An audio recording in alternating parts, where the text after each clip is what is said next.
We now talk to infectious diseases expert and DOH vaccine expert panel member, Dr. Rontgene Solante. Good morning, Dr. Solante. Thanks for taking our call. Hi, good morning, Ria. Now, Doctor, the WHO has said that this Indian variant is a variant of concern. What exactly does that classification mean?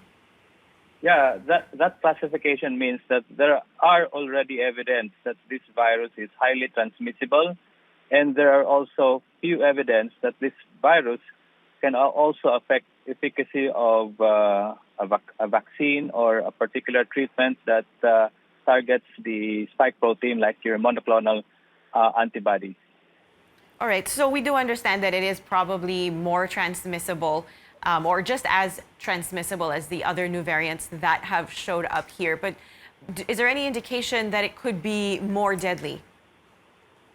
So far, there are no data yet that will indicate that this variant is associated with higher virulence or mortality at this point in time.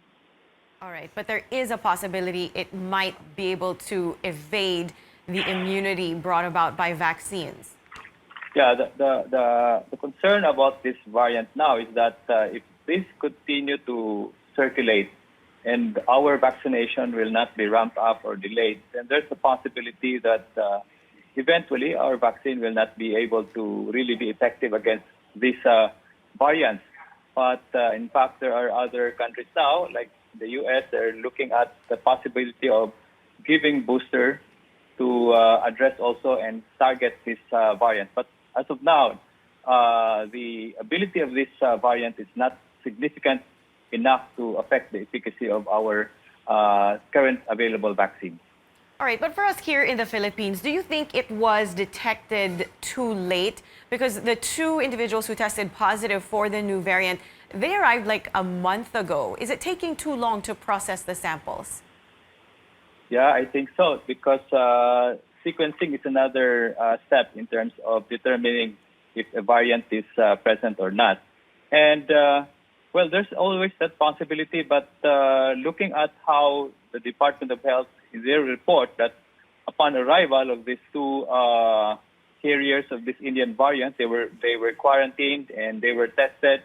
That would be enough protocol to hopefully contain the Indian variant. But my concern is really to, again, continue doing the surveillance of genomic sequencing of all positive, because we don't know yet that if there are already Indian variants prior to this arrival of these two individuals.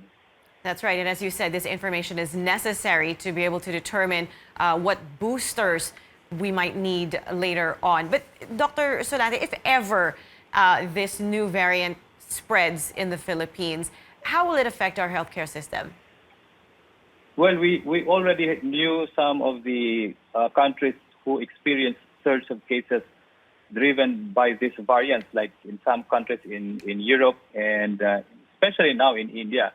And when you look at how number of cases will be increased, that really is an important factor now in terms of ability of this virus to be highly transmissible.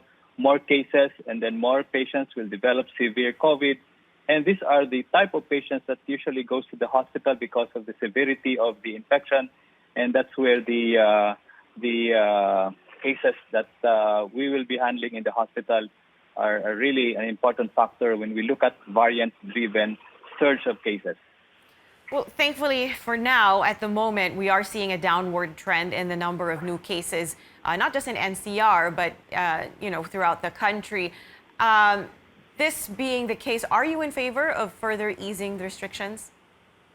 Well, I think the Department of Health has metrics or what we call this criteria when to open or when to relax the quarantine policy.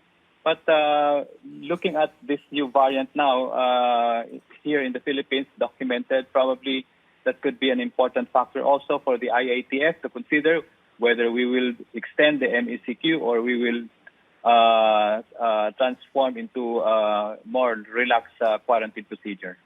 All right, we will have to wait and see. Thank you so much for your time this morning. Infectious diseases expert, Dr. Rontgene Solante.